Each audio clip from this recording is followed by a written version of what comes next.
പ്രജി രണ്ടാമത് ഇത് കൊണ്ടുവരികയാണ്. അതാണ് ഇവൻ്റെ ഒരു ക്രിമിനൽ ബാക്ക്ഗ്രൗണ്ടുള്ള പയ്യുണ്ട്, അതായത് ജഗതി എന്ന് പറയുന്നത്. അവനെ കൊണ്ടാണ് വരണത്. അവനെ കൊണ്ടുവന്ന് അണ്ണനെ അടിക്കുന്ന സമയത്താണ് ഇവൻ കയറി പിടിക്കുന്നത്, കമ്പി കയറി പിടിക്കുകയാണ്. PT എത്തിയിട്ട് കൊറോണ സമയത്ത് ഇവൻ വാറ്റുചാരയും കൊണ്ട് വിറ്റത് ആണ്. ഇവൻ മെഡിക്കൽ സർട്ടിഫിക്കറ്റ്, മെഡിക്കൽ എന്ന് വെച്ച് കഴിഞ്ഞാൽ ഇവൻ നഴ്സിംഗ് സ്റ്റുഡൻ്റാണ്. അവരിവിടെ ഉള്ളവരെയൊക്കെ വെറും മറ്റവരാക്കിക്കൊണ്ടുള്ളവരായിരുന്നു. ഇവർ ചെയ്യുന്ന പ്രവൃത്തി വെളി അറിയാൻ പാടില്ല, അതിന് മറവായിട്ടാണ് ബ്ലോക്കേഴ്സ് കൊണ്ട് നടക്കുന്നത്. നമസ്കാരം. ഞങ്ങൾ ഒരാഴ്ച മുന്നേ ഒരു 3 ദിവസം മുമ്പേ നമ്മൾ വാർത്തയായിരുന്നു. കാരണം വെച്ചാൽ ഇവിടെ ചിറയൻകീഴ് ഇവിടെ ഒരു അടി നടന്നു. അതായത് ഒരു ബ്ലോഗറുടെ തല അടിച്ച് പൊട്ടിച്ചു. അദ്ദേഹത്തിൻ്റെ ഭാര്യയും 9 മാസം പ്രഗ്നൻ്റ് ആയിരുന്നു. അപ്പോൾ അവർ വീട്ടിൽ കയറി അടിച്ചത്, തലയൊക്കെ അടിച്ച് പൊടിച്ച വിഷ്വൽസ് നമ്മൾ കാണിച്ചിട്ടുണ്ട്. ഇപ്പോൾ ആ പ്രതികൾ നമ്മളവിടെ ഉണ്ട്. അവർക്ക് എന്തൊക്കെ പറയാനുണ്ട് കേൾക്കാം. എന്താ വിഷയം എന്നത്? വിഷയം എന്ന് വെച്ച് കഴിഞ്ഞാൽ നമ്മളെ സുഹൃത്തുക്കളാണ് അവർ. ഇത് വിഷയം എന്ന് വെച്ച് കഴിഞ്ഞാൽ എല്ലാ പുള്ളിയും പറഞ്ഞു നിങ്ങളൊക്കെ അടുത്ത ബന്ധുക്കളും സുഹൃത്തുക്കളൊക്കെ പറഞ്ഞു. അപ്പോൾ ഇത് വേറെ വിഷയമൊന്നുമില്ല. എന്ന് വെച്ചാൽ ഇവർക്ക് ഇവിടെ കച്ചവടം ഉണ്ടായിരുന്നു, കഞ്ചാവ് കച്ചവടവും മറ്റു പരിപാടിയൊക്കെ ഉണ്ടായിരുന്നു. അവർ പൊതുമേഖല നിൽക്കുന്ന ആൾക്കാരല്ലേ, ബ്ലോഗേഴ്സ് അല്ലേ? ആ ബ്ലോഗിൻ്റെ മറവിലാണ് ഇവർ പരിപാടി ചെയ്തുകൊണ്ടിരുന്നത്. അപ്പോൾ ഒരു കാരണം വെച്ചാൽ ഞാൻ മറുത്ത് കൂട്ടുകാരല്ലേ, ഞാൻ ചെന്ന് പറഞ്ഞാൽ ഇത് ശരിയായ പരിപാടിയല്ല, നിങ്ങൾ വെളിയിൽ നിന്ന് പയ്യന്മാരെ ഇവിടെ കൊണ്ടുവന്ന് സെയിൽ ചെയ്യിപ്പിക്കുന്നു. എക്സൈസും പോലീസും വരുമ്പോൾ ഇവിടെ മൊത്തം പോലീസുകാർ ഓടുമ്പോഴത്തേക്ക് അടുത്തുള്ള വീട്ടുകൾക്കാണ് ശല്യം, അവിടെ പയ്യന്മാരുണ്ട്. അങ്ങനെ അതേ ചൊല്ലി ഞാൻ 2-3 പ്രാവശ്യം വേണ്ടി പറഞ്ഞ് വിലക്കിയതാണ്. അത് ശരിയല്ല, അതായത് ഈ പ്രതി 2 പേരെടുത്തും ഞാൻ പറഞ്ഞ് ഈ പരിപാടികൾ നടക്കൂല എന്ന് പറഞ്ഞപ്പോഴത്തേക്കും പറഞ്ഞു നമ്മൾ ചെയ്യത്തില്ല എന്ന് പറഞ്ഞിട്ടും രാത്രി ആയാലും പകലായാലും വീണ്ടും ഇവന്മാർ പയ്യന്മാരെ കൊണ്ടുവരുന്നുണ്ട്. അല്ല, നിങ്ങൾക്ക് ഇത് ഈ റീസെൻ്റ്ലി ആണെങ്കിൽ അറിയുന്നത്, നിങ്ങൾ നേരത്തെ അറിയുന്നത് സംഭവം? നേരത്തെ അറിയാമായിരുന്നു, നേരത്തെ അറിഞ്ഞിട്ടുണ്ട്. നേരത്തെ അറിഞ്ഞ നേരത്തെ ഇതിനാണ് ഇവരെ മെയിൻ പ്രശ്നം. ചേട്ടനല്ലേ ആദ്യം അടിച്ചെന്ന് പറഞ്ഞത്? എന്നെ അടിച്ചത് ആരാ അടിച്ചത്? എന്നെ അടിച്ച പ്രിജിയും പ്രണവോട് ചേർന്നാണ് ആദ്യം എന്നെ അടിച്ചത്.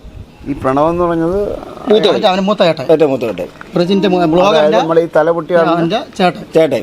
അപ്പോൾ ഇത് അടിക്കാൻ കാരണം എന്ന് വെച്ചാൽ ഞാൻ എൻ്റെ ചേട്ടനോട് ഇവിടെ വീട്ടിലുണ്ടായിരുന്നു. ചേട്ടനെ കൊണ്ട് ടാക്കിൻ്റെ മേളിൽ കൊണ്ടാക്കിയിട്ട് ഞാൻ തിരിച്ചിങ്ങനെ വന്ന സമയത്താണ് ഇവർ 2 മിനിറ്റ് ഇറങ്ങി വന്നത്. അപ്പോൾ ഞാൻ എടുത്ത് വെച്ച് പ്രണവാണെന്ന് വെച്ചാൽ പോകുന്നു, ഞാൻ മക്കളെ പോയിട്ട് പോകാമെന്ന് പറഞ്ഞു.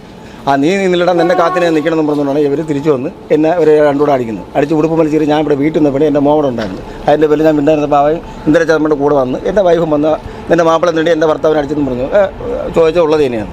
അതിനെ സംബന്ധിച്ച് അവർ വീണ്ടും വന്നു. എനിക്ക് ഒരു കാര്യത്തിൽ മാത്രമേ നിങ്ങളെടുത്ത് കാണിച്ചാൽ അവൻ തല മൊത്തം പൊട്ടിയില്ല. അതിൽ ഈ പ്രശ്നത്തിലെന്ന് വെച്ച് കഴിഞ്ഞാൽ നമ്മൾ ചേട്ടൻ അവരോട് മതിച്ചോ?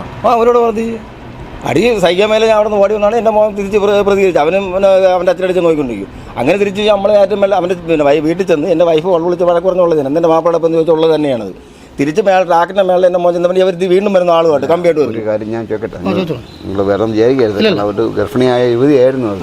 അതിൽ വീട്ടിൽ കയറിയില്ലല്ലോ, വീട്ടിൽ കയറിയിട്ടില്ലല്ലോ.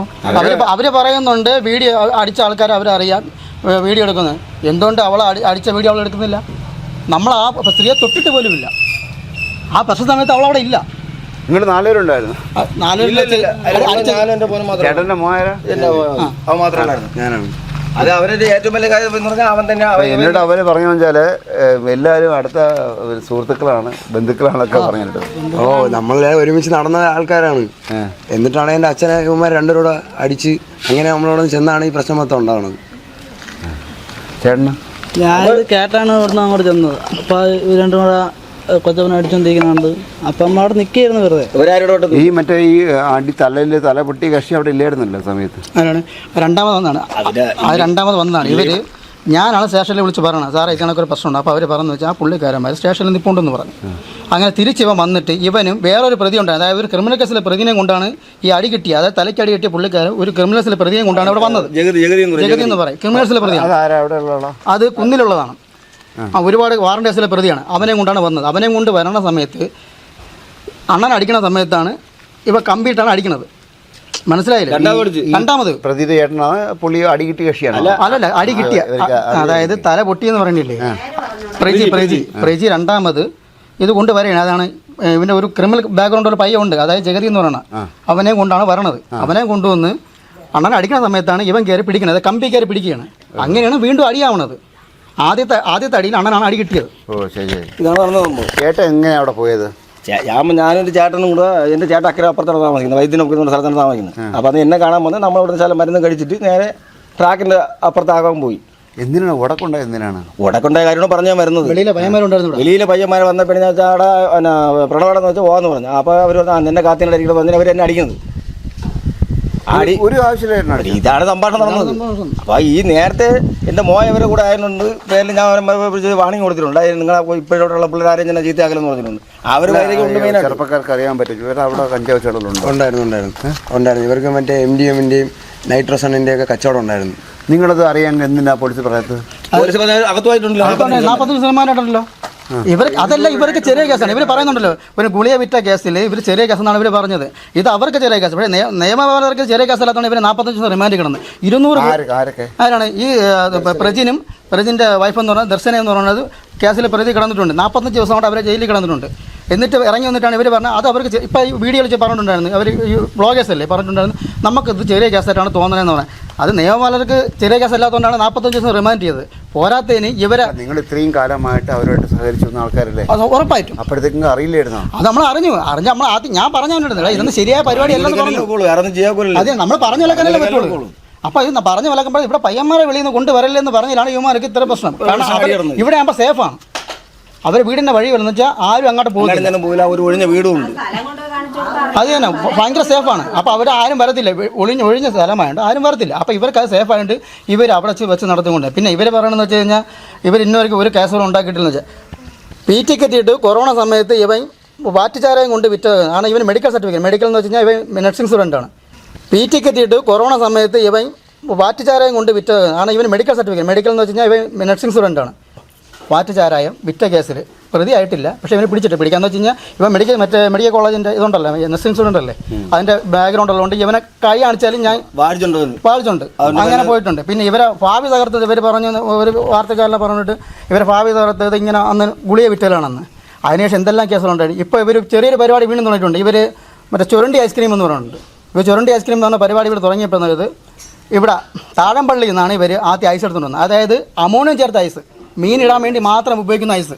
മീനിടുന്ന ഐസ് അമോണിയം ചേർത്ത ഐസ് അതാണ് ഹാർബറിൽ നിന്ന് എടുത്തോണ്ട് വിറ്റിട്ട് അവർ പിന്നെ അത് കുറേ നാൾ വീഡിയോ ചെയ്തപ്പോഴത്തേക്ക് ഇത് പ്രശ്നമാവുമെന്ന് ഉറപ്പ് ആരെങ്കിലും പറഞ്ഞ പ്രശ്നമാവോ എന്നുള്ള ഉറപ്പായപ്പോഴത്തേക്ക് ഇവരെന്തിനാ ഭീമാപ്പള്ളി ഇത് ആരോപണമാണോ? അല്ലല്ല ആരോപണമല്ല ഞാൻ പറഞ്ഞത്.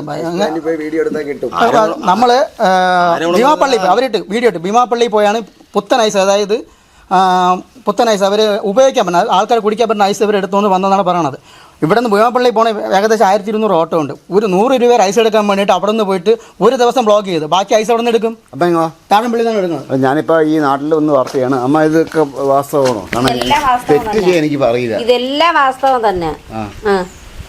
ഇതെല്ലാം വാസ്തവം തന്നെ. ഈ ഒരൊറ്റ പ്രശ്നമാണ് ഇവിടെ ആള് വരുത്തരുതെന്ന് പറഞ്ഞതാണ് ഈ പ്രശ്നങ്ങൾ അത്രയും ഉണ്ടായത്. അല്ലാതെ ഒന്നുമല്ല. അവർ നമ്മൾ അറിയുന്ന മക്കളായതുകൊണ്ട് അവരുടെ ആദ്യം പറഞ്ഞ് വിലവ് ചെയ്ത് അപ്പം അവരത് പരിഗണിച്ചില്ല. അവരിവിടെ ഉള്ളവരെയൊക്കെ വെറും മറ്റവരാക്കിക്കൊണ്ടുള്ളൊരിതായിരുന്നു. അപ്പം അതിപ്പോൾ അവർ വിലവ് ചെയ്തതിൻ്റെ പേരിലാണ് ഈ പെങ്കൊച്ചും ഈ ചെറുക്കനും കൂടെ ഈ ആവശ്യമില്ലാത്ത പ്രശ്നങ്ങളെല്ലാം ഉണ്ടാക്കുന്നത്. അല്ല ഞാനിത് കണ്ട കാഴ്ച ഞാൻ പറയാം ചേട്ടാ. എനിക്കിത് അംഗീകരിക്കാൻ പറ്റില്ല. കാരണം ഒരാളെ മർദ്ദിക്കാൻ ഒരാളെ ദേഹത്ത് ആരും തൊടാൻ പാടില്ല. വേറൊരു കാര്യങ്ങൾ പറഞ്ഞ് ചിറങ്ങി പോലീസ് നമ്മളെ സഹായിച്ചു എന്ന് പറഞ്ഞു. ചേട്ടാ ഞാൻ ആട്ടോ ഓടിക്കുന്ന ഒരാളാണ്. ഞാൻ ആശുപത്രി പള്ളിയിൽ ആട്ടോ ഓടിക്കുന്നതാണ്. ചേട്ടാ ആട്ടോ ഓടിക്കുന്നതാണ്. ഈ ആട്ടോ ഓടിക്കുന്ന നമുക്ക് ഞാൻ ദിവസക്കൂലിക്കാർ അതായത് സ്വന്തമായി വണ്ടിയില്ല. റെൻ്റ് എടുത്ത് 300 ഡെയിലി. ഞാൻ ഒരു കാര്യം ചേട്ടാ ഇടിക്കുക അവിടെ താലമ്പ തലി പൊളിച്ചില്ലേ? അവൻ തിരിച്ചൊരു കമ്പി ഉണ്ടെന്ന് അവൻ അടിക്കണമെന്ന് താല്പര്യമുണ്ടില്ല. അവൻ വേറെ പിന്നെ ക്രിമിനൽ പശ്ചാത്തലമുള്ള ഒരാളിനെ കൊണ്ടുവന്നു. ആട്ടോജന്റെ കൂടെ ഇത് വില കയറ്റുന്നത്. ആട്ടോജന്റെ കൂടെ കേസിലുണ്ട്. അതായത് RS ബാബുവിന് ആട്ടോക്കാരൻ RS ബാബുവിനെ വെട്ടിയ കേസിലെ 3ാം പ്രതി 4ാം പ്രതിയാണ് അവൻ. ഈ തലമുണ്ടയിൽ അടി കൊണ്ട് കിടക്കുന്നത്. ഓ ഞങ്ങൾ ഇപ്പൊ ഇവര് ജയിലിൽ നിന്ന് ഇറങ്ങിയിട്ട് അവർ വീട്ടിലാണ് സ്വന്തം വീട്ടിലാണ് ഇരിക്കുന്നത്. അത് ദൈവത്തിന് പിടിക്കണം. എവിടെ ചവിട്ടിയെന്ന് പറയണത് ഡോക്ടർമാരെന്തിരിക്കുന്നത്. ഇവരിവിടെ കഞ്ചാവ് വിൽക്കാൻ ഒക്കില്ലെന്നുള്ള തീരുമാനം എടുത്ത് ഇവര് വാടക ഇവിടെ എടുത്തിരിക്കുന്നത് വെച്ചാൽ നമ്മളെ പാലൊന്നിലാണ്. ഇപ്പൊ ഈ പ്രണവം എന്ന് പറഞ്ഞാൽ ഇപ്പൊ വാടക ഇവിടെ എടുത്തിരിക്കുന്ന നമ്മളെ പാലൊന്ന് സൈഡിലാണ്. ഇവന്റെ അനി എടുത്തിരിക്കുന്നത് ഇപ്പൊ കോരാണിതാണ്. എനിക്ക് ഏറ്റവും പറയാനുള്ള കാര്യം എന്ന് വെച്ചാൽ ആ പരിസരവാസികൾ ഇവരെ വളരെ സൂക്ഷിക്കുക. ഇല്ലെങ്കിൽ കൊച്ചു പയ്യന്മാരെ അവർ കൈക്കലാക്കും. അവർ ഇതേ കണക്ക് എന്റെ മോന്റെ അവസ്ഥ. അവന്റെ കൂടെ എന്റെ മോനും അവന്റെ അവന്റെ ബൈക്ക് ഇരിക്കണമെന്ന് പറഞ്ഞില്ല. ആ ബൈക്കിനെ ഇവനെ വിൽക്കാൻ കൊണ്ട സാധനവും അവന് എന്റെ മോന്റെ കൂടെ ആയിരുന്നു. ഇത് അറിയായിരുന്നു. വിലക്കാത്തത് വിലക്കിയതാണ് ഇപ്പൊ ഇത്രയും പ്രശ്നമായത്. ഇവനെ ഞാൻ വിളിക്കാൻ പോലെ മക്കളെ പറഞ്ഞതിന് ശേഷം എൻ്റെ അവന്മാർക്ക് എന്നോട് വിരോധം. അല്ല ഈ നൈട്രോസൺ ആ അങ്ങനെയൊക്കെയുള്ള കൂടുതൽ കെമിക്കലുകളെ ഇതൊക്കെ അറിയാമെങ്കിൽ നിങ്ങൾ നേരത്തെ വിലയ്ക്ക് കൊടുക്കുന്നു. അത് നിങ്ങൾ പിന്നെ ഡാൻസ് ഔട്ട് ടീമുണ്ട് ഇൻഫോം ചെയ്യുമായിരുന്നു. നമ്മളിപ്പം ഇപ്പം അടുത്തിടയ്ക്ക് ഇൻഫോം ചെയ്തുകൊണ്ടാണ് ഈ പ്രശ്നം ഉണ്ടായത്. മനസ്സിലായില്ല, നേരത്തെ അവർ അകത്തായി ഇതിന്റെ പേരിൽ അകത്തായതിന്റെ പേരിലാണ് ഇവർക്ക് പിന്നെ എന്റെ മോനെ മെയിനായിട്ട് പിടിച്ചിട്ടിരുന്നതിൽ. അപ്പൊ ഇവന് കൂടെ നിൽക്കുന്നുണ്ട് ഇവര് വിൽക്കാൻ കൊടുത്ത സാധനം ഇല്ല അഡിക്റ്റൊന്നുമില്ല. ഇതെല്ലാം കഴിക്കൂ? ഇല്ല ഇല്ല ആ ഉപയോഗിക്കുമായിരുന്നു, നേരത്തെ ഉപയോഗിക്കുന്നു, ഇപ്പൊ ഇല്ല ഉപയോഗിക്കുമായിരുന്നു. ഇപ്പം കൊടുക്കുന്നുണ്ട് കേട്ടാ. നമ്മള് കള്ളം പറയുന്നില്ല, കെമിക്കലാണ്, ചത്തുവും കാൽസ്യമൊക്കെ പോയിട്ട് പല്ലൊക്കെ പൊടിഞ്ഞ് ആ സീനായി പോകും. ഇത് ഉണ്ടാവാതിരിക്കാനാണ് ഇനിയുള്ള നാട്ടുകാർക്ക് ശ്രമിക്കുന്നത്. ഇവർ എവിടെയായിരുന്നാലും ഇപ്പൊ ഇവിടെ നിന്ന് വാടക വീടെടുത്ത് പാലം താമസിക്കുകയാണ്. അത് കണക്കിന് ആ പാലം എന്നുള്ള സ്ഥലത്ത് പിള്ളേരെ സൂക്ഷിച്ചില്ല എന്നുണ്ടെങ്കിൽ അവരെ കൈക്കലാവും. കാരണം ഇപ്പോഴത്തെ പിള്ളേർന്ന് 10-14 വയസ്സ്. ഏതായാലും ഞാൻ അങ്ങോട്ട് പോകുന്നുണ്ട്. അവരുടെ ഇതിപ്പോൾ അവരുടെ ആരോപണമാണ്. ഞാനത് അവരുടെ വാർത്തയും അവരുടെ മറുപടി കേൾക്കണുണ്ട്. കാരണം കേൾക്കണം. നിങ്ങൾ പറഞ്ഞ ആരോപണം അവര് ശരിയാണെന്ന് പറയണ്ടേ? പിന്നെ തീർച്ചയായിട്ടും അതെനിക്ക് ചോദിക്കാം. ഇത് നാട്ടുകാർ തീരുമാനം എടുത്ത് അവിടെ എന്താണെന്നെങ്കിലും ചെയ്യുന്നത് ശരിയാണ്. അത്രേ ഉള്ളൂ. നമ്മൾ എല്ലാ ബ്ലോഗേഴ്സിനെ കുറിച്ച് കുറ്റം പറയാം. ഇവരെ പറ്റി അന്വേഷിക്കട്ടെ. ബ്ലോഗേഴ്സ് ഒരുപാട് ബ്ലോഗേഴ്സ് ഉണ്ട്, നല്ല ബ്ലോഗേഴ്സ് ഉണ്ട്. നമ്മൾ ഈ ചീത്ത ബ്ലോഗേഴ്സിൽ ഒരു ബ്ലോഗേഴ്സാണ് ഇവർ. കാരണം വെച്ച് കഴിഞ്ഞാൽ ഇവർ ചെയ്യുന്ന പ്രവൃത്തി വെളി അറിയാൻ പാടില്ല. അതിന് മറപറ്റാണ് ബ്ലോഗേഴ്സ് കൊണ്ട് നടക്കുന്നത്. ശരി, ഞാൻ എന്തായാലും അവരോട് ചോദിക്കട്ടെ, സംസാരിക്കട്ടെ കേട്ടോ. നിങ്ങൾക്ക് വേറെ വിഷയമാണെന്നുള്ള കുഴപ്പമൊന്നുമില്ല. ഇനിയെങ്കിലും നമ്മളെ പറ്റി ആവശ്യമില്ലാത്ത കാര്യങ്ങൾ പറയാത്ത രീതി ഉണ്ടാക്കിയെടുക്കും. അതല്ലേ ഞാൻ ഓടി വന്നത്. അത് പറഞ്ഞാൽ നമുക്ക് ജീവിക്കണമെന്നുള്ള അവസ്ഥയിൽ നമ്മൾ വായിക്കും. കാരണം നമ്മൾ ജീവിക്കാൻ പറ്റില്ല. അവര് പറയാനുള്ള എന്ന് പറഞ്ഞു, നമ്മൾ കേട്ടു. നിങ്ങൾ വിളിച്ചപ്പോൾ ഞങ്ങൾ വന്നു. അപ്പൊ അതും കേട്ടു. നമ്മൾ ഈ വർക്കലയൊക്കെ കിടക്കുന്നത് നമുക്കിന്റെ കാര്യങ്ങൾ അറിയില്ല. അപ്പൊ നമ്മളെ ഏറ്റവും വലിയ പറയാനുള്ള നമ്മളൊന്നും കേട്ടില്ലേ ലേച്ചി? ഒന്നും കേട്ടില്ലേ നമ്മള്? ഇപ്പൊ ഇവരെ മൊത്തം എനിക്ക് സ്കൂൾ ബസ് ഞാൻ ഓട്ടിക്കുന്നത്. അവിടെ നിന്ന് മാറി ഇവര് വീണ്ടും ഈ മൊബൈൽ ഇട്ടിട്ട് ഇപ്പൊ എന്റെ മോനൊരു വേറെ സ്ഥലത്ത് ജോലി ഉണ്ടായിരുന്നു. നമുക്ക് കിടക്കാൻ പറ്റൂല. കാര്യമില്ല, നമ്മൾ അധ്വാനം ജീവിക്കുന്നവരാണ്. അതാദ്യം മനസ്സിലാക്കണം. ഈ വാർത്ത കാണുന്നവർ ആദ്യം മനസ്സിലാക്കണം. നമ്മൾ ഈ ബ്ലോഗർമാർക്ക് മാത്രം ജീവിച്ചാൽ മതിയാ. എല്ലാ ബ്ലോഗറും അല്ല. അതേപോലെ തന്നെ ഇപ്പൊ എന്റെ ജോലിയില്ല. അതൊക്കെ ശരിയാടാക്കളെ. അപ്പൊ കഴിയുന്നതിന് ആവശ്യമില്ലാത്തത് ഇടാതിരിക്കാനുള്ള നമ്മൾ ശിക്ഷ, അതായത് കോടതി റിമാൻഡ്, ഇവര് പോലീസ് റിമാൻഡ് ചെയ്യും. നമ്മൾ റിമാൻഡ് വീട് എവിടെയാ? ഇതുവഴി തൊട്ടടുത്ത്. അങ്ങോട്ട് പോകണോ? ശരി, ഞാൻ പോയി നോട്ട്.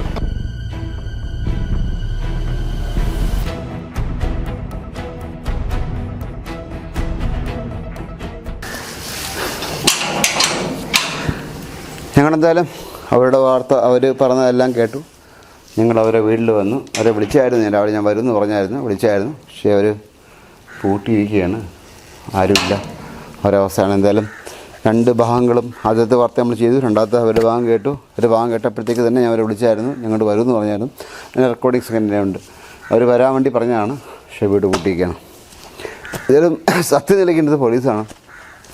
അവരുടെ ആരോപണങ്ങളൊക്കെ ശരിയാണെങ്കിൽ അതൊക്കെ മോശമാണ്. കാരണം വെച്ചാൽ ഈ നൈട്രോബസ് എന്തോ ഒരു ഗുളിയുടെ പേരൊക്കെ പറഞ്ഞു, അതും കഞ്ചാവും കാര്യങ്ങളും അതൊക്കെ അങ്ങനെയൊക്കെ ഡിസ്ട്രിബ്യൂഷൻ ചെയ്യണമെങ്കിൽ അത് വളരെ മോശം കാര്യമാണ്. അതെന്തായാലും ഞങ്ങളത് അന്വേഷിക്കാൻ വേണ്ടി തിരിച്ച് അവരുടെ കാര്യം അറിയാൻ വേണ്ടി ഞങ്ങൾ വന്നു. പക്ഷേ അവിടെ കുറച്ച് നടന്ന ഒന്നാണ്. വീട് പൂട്ടിയിരിക്കുകയാണ്. കോളിംഗ് ബെൽ പോലുമില്ല. വീടൊക്കെ പൂട്ടിയിരിക്കുകയാണ്. ഡിസ്പെൻസിന് വേണ്ടി ക്യാമറമാൻ ഹനീഷിനൊപ്പം ശ്രീത് മാരാർ സൈനിങ്.